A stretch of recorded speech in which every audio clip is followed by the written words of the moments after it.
अस्सलाम वालेकुम। मैं professor Shamim Ahmad under the forum for secular democracy and social justice के बैनर के तहत बात कर रहा हूँ। आज का टॉपिक बहुत इम्पॉर्टेंट है।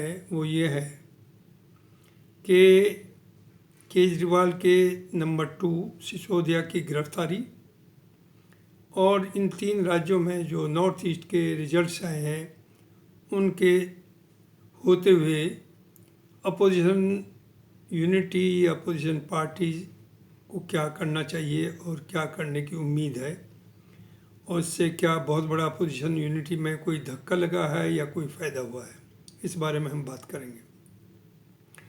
देखिए, सिसोदिया वाज नंबर 2 और इसमें दो राय नहीं। जो उसने एजुकेशन में डेवलपमेंट किया, जिस तरह से एजुकेशन सेक्टर को वो ऊपर लाया, वो दुनिया में मिसाल है। अमेरिका के प्रेसिडेंट की वाइफ उसे देखने आती हैं और कंट्रीज से लोग देखने आते हैं और तारीफ़ करते हैं। प्राइवेट स्कूल में, जिन्हें सो कॉल्ड पब्लिक स्कूल कहते हैं, एजुकेशन देना सबके बस का नहीं। फीस और उनका ख़र्चा हर आदमी अफोर्ड नहीं कर सकता। केजरीवाल ने और सिसोदिया के ऑफ कोर्स एफर्ट्स ने वहाँ के सरकारी स्कूलों को की हैसियत वो बनाई जो अच्छे से अच्छे पब्लिक स्कूल की, जिसमें 20,000 30,000 रुपये महीना फ़ीस है, उनसे बेहतर किया। और जब रिजल्ट्स भी देखे तो वहाँ के कई सौ बच्चों का नीट में एडमिशन हुआ, सिलेक्शन हुआ, उनका आईआईटी में सिलेक्शन हुआ। तो that shows the level of that. और इंफ्रास्ट्रक्चर का जहाँ तक सवाल है, उन्होंने वो इंफ्रास्ट्रक्चर प्रोवाइड किया इन सरकारी स्कूलों में जो किसी भी पब्लिक स्कूल से, सो कॉल्ड पब्लिक स्कूल से कम नहीं है। तो हो क्या रहा है मुल्क के अंदर कि जो ये सो कॉल्ड कन्वेंशनल पार्टीज़ हैं, अपोजिशन पार्टीज़ हैं, इंक्लूडिंग कांग्रेस, ये खुद तो डिलीवर नहीं कर पाई, लेकिन इसलिए इन्हें डर है कि अगर केजरीवाल कंटिन्यू करेगा और डिलीवर करता रहेगा तो इन्हें बहुत बड़ा नुकसान होगा। इसी चीज़ को सामने रखते हुए कांग्रेस और बीजेपी ने दिल्ली के केस में केजरीवाल के खिलाफ दोनों ने हाथ मिलाया। मैंने पहले भी मैं बोला हूँ, इस पर पहले भी मैंने कहा है कि इसमें बीजेपी का तो फ़ायदा होगा, हो सकता है, लेकिन कांग्रेस का कोई फ़ायदा नहीं होगा, चूँकि बीजेपी का बहुत बड़ा वोट बैंक इसकी तरफ नहीं गया। जो कांग्रेस का वोट बैंक है वही केजरीवाल के पास है। तो इन्हें अगर कांग्रेस को कुछ करना है तो इंडिपेंडेंटली करते, लेकिन इन्होंने उसे ह्यूमिलेट करने में कोई कमी नहीं छोड़ी और बीजेपी से हैंड इन ग्लो ये रहे। ये केजरीवाल ने हेल्थ सेक्टर में जो करके दिखाया वो पूरे हिंदुस्तान में उसकी कोई मिसाल नहीं। Transport, delivery of services to the homes, घर पर आपको राशन कार्ड बनवाना हो, आपको ड्राइविंग लाइसेंस बनवाना हो, आपके घर पर आएंगे और वो बनेगा। Transport senior citizens and all females, उनके लिए फ्री किया। बिजली 300 यूनिट का यूपी में तकरीबन 2000 के आसपास बिल आता है, दिल्ली में तो फ्री है। तो मोर देन 70 लाख लोगों का कोई वहाँ बिल ही नहीं आता। तो इसमें दो राय नहीं कि जो केजरीवाल ने डिलीवर किया वो हिंदुस्तान की कोई भी पॉलिटिकल पार्टी अब तक डिलीवर नहीं कर पाई, और यही वजह है कि उससे कोई हाथ नहीं मिलाना चाहता। लेकिन साथ साथ केजरीवाल को भी ये गलतफहमी हो गई कि वो अकेला चलेगा और पूरे मुल्क के ऊपर वो राज करेगा अपने काम से। ये उनकी एक बहुत बड़ी गलतफहमी थी। साथ साथ ये हुआ कि केजरीवाल ही से उन्होंने प्रोवाइडर हैं, प्रोवाइड किया, सब चीज़ें दी, लेकिन he is the best administrator, but unfortunately he is the worst manager of the political party. जब 2013 में इन्होंने ये पार्टी लॉन्च की थी, हिंदुस्तान के बाहर के मुल्कों के लाखों करोड़ों लोग, जो इंटेलेक्चुअल्स थे, जो टेक्नोक्रेट्स थे, जो डॉक्टर थे, from all spheres of life, they joined hands with Kejriwal. अब केजरीवाल को क्या हुआ? देखिए, जैसे योगेंद्र यादव थे, आपके प्रशांत भूषण थे, और दिल्ली के बड़े बड़े इंटेलेक्चुअल थे इनके साथ, जो इनकी ये गलत फहमी थी कि ये इनके पीछे हाथ जोड़ करके चलें। ये तो मुमकिन नहीं था। वो ठीक है पॉलिटिक्स में उतने आगे नहीं, लेकिन वो इनसे कम नहीं, तो वो बराबर में तो चल सकते थे, लेकिन इनका ये सोचना कि वो पीछे चलें ये मुमकिन नहीं था।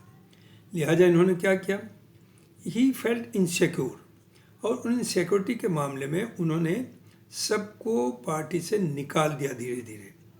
आप लेटेस्ट केस है जो अखबार से आए, इतना अच्छा काम करने वाला, उस आदमी को भी आपने निकाला, जितने लोग थे सबको आपने बाहर किया। और आप इस ये ख्वाब गलत देख रहे थे कि आप हर स्टेट में इंडिपेंडेंट अपना चेहरा दिखा करके पर आप वहाँ हुकूमतें बना लेंगे। तो ये बात सही है, आप अच्छा काम, लेकिन उसके लिए आपको ग्राउंड वर्क चाहिए, आपको पार्टी का नेटवर्क चाहिए, लोगों पर ट्रस्ट तो करना ही पड़ेगा। कभी कभी गलत लोग भी घुस जाते हैं पार्टी में, उन्हें आप बाद में पहचानिए और निकाल दीजिए।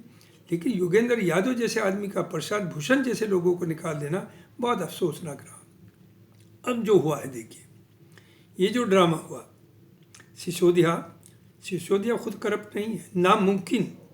वो even Kejriwal is not corrupt. वो ठीक है, पॉलिसी बनाई शराब की, वो गवर्नमेंट ने बनाई, उसकी कॉपी लेफ्टिनेंट गवर्नर को भी भेजी, और उनके खिलाफ उन पर रेड्स हुई, एक पैसे का वो नहीं निकला। लेकिन तो हुकूमतें तो काफ़ी बड़ी बड़ी पॉलिसी बनाती जो फेल हो जाती है, तो उसके यहाँ भी यही हुआ। ठीक है, कुछ लोगों ने उससे नाजायज़ फ़ायदा उठाया, लेकिन जहाँ तक सवाल है सिसोदिया का, क्या उसने 2 पैसे का फ़ायदा उठाया या केजरीवाल ने 2 पैसे का फ़ायदा उठाया? ये एक बड़ा बड़ा इल्ज़ाम है, और पार्टी को बदनाम करके, चूँकि ये हरा तो नहीं सकते, लेकिन उसे ख़त्म करना चाहेंगे। इस तरह की रेड्स और गिरफ्तारियों से ये वही करना चाहेंगे जो बॉम्बे में हुआ, जो महाराष्ट्र में हुआ, कि पार्टी को डिवाइड करें, कुछ लोगों को अपने साथ ले लें और हुकूमत बदल दें। दूसरा, रूलिंग पार्टी जो बीजेपी थी, दे फेल्ट बिल्कुल उन्हें बड़ा एक सेटबैक हुआ आपका एमसीडी में, उसके इलेक्शंस में।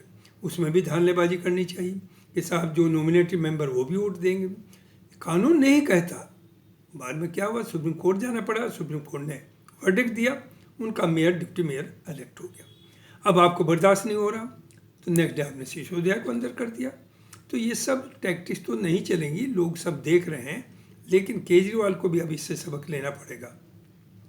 केजरीवाल ये भूल जाएं कि बीजेपी और कांग्रेस दोनों को छोड़ करके वो आगे बढ़ सकते हैं।